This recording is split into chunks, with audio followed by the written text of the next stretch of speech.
ప్రియులారా, బాగున్నారా? దేవుని వాక్యాన్ని క్రమంగా చదువుచున్నారా? ప్రార్థించుచున్నారా?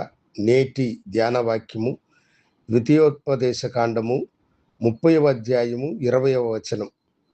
యెహోవాయే నీ ప్రాణమునకు నీ దీర్ఘాయువునకు మూలమై ఉన్నాడు. దేవుడే మన ప్రాణముకు మనకు దీర్ఘాయువునకు మూలమై ఉన్నాడు.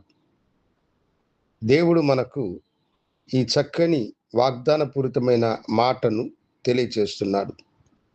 నేనే నీకు దీర్ఘాయువునిచ్చువాడును, నీ ప్రాణమును కాపాడువాడును అని అంటున్నాడు.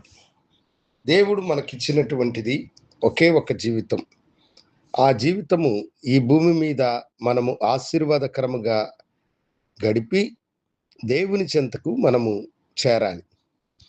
ఆది మానవుడైన ఆదామును దేవుడు ఆ ఉద్దేశంతోనే సృష్టించాడు.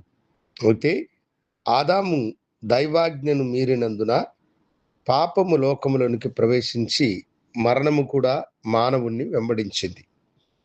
అప్పుడు నుండి మనిషి మరణపు వాత పడుతూ ఉన్నాడు. రోగము, అనేకమైన వ్యాధులు ఈ లోకములో చెలరేగుతూ ఉన్నాయి.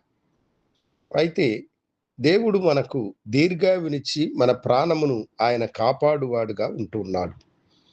కనుక మన నమ్మకము, మన విశ్వాసము దేవుని యందే కలిగినదై ఉండాలి.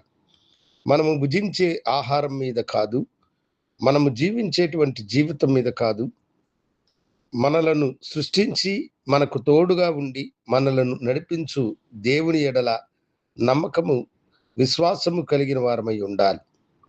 అప్పుడు దేవుడు మనకు దీర్ఘాయువునిచ్చి తన కృపచేత మనలను ఆశీర్వదించి మన ప్రాణమునకు ఆయనే భద్రతను అనుగ్రహించేటువంటి మహాగణుడై ఉన్నాడు.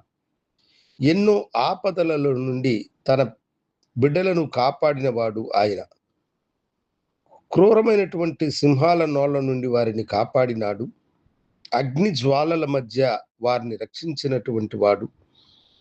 సముద్రములో వారు ఆపదలలో చిక్కుకున్నప్పుడు కాపాడినటువంటి దేవుడు నీకు తోడుగా ఉండి, ఇలాంటి ఎన్ని సమస్యలు నీకు కలిగిన, క్రూరమైనటువంటి సింహపు లాంటి మనుషులు నీకు కీడు చేయాలని అనుకున్న, శత్రువులు అగ్ని జ్వాలల వలె నిన్ను చుట్టుముట్టిన, సముద్రపు తుఫాను వలె నీ మీదకు చెలరేగిన, నీ ప్రాణమును కాపాడడానికి ఆయన సమర్థుడు. అందుకని ఆయన అంటున్నాడు, యెహోవాయే నీ ప్రాణమునకు నీ దీర్ఘాయువునకు మూలమై ఉన్నాడు.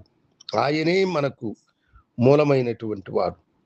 మనలను కాపాడి మీ ప్రాణమునకు అపాయము కలుగకుండా రక్షించువాడు ఆయనే.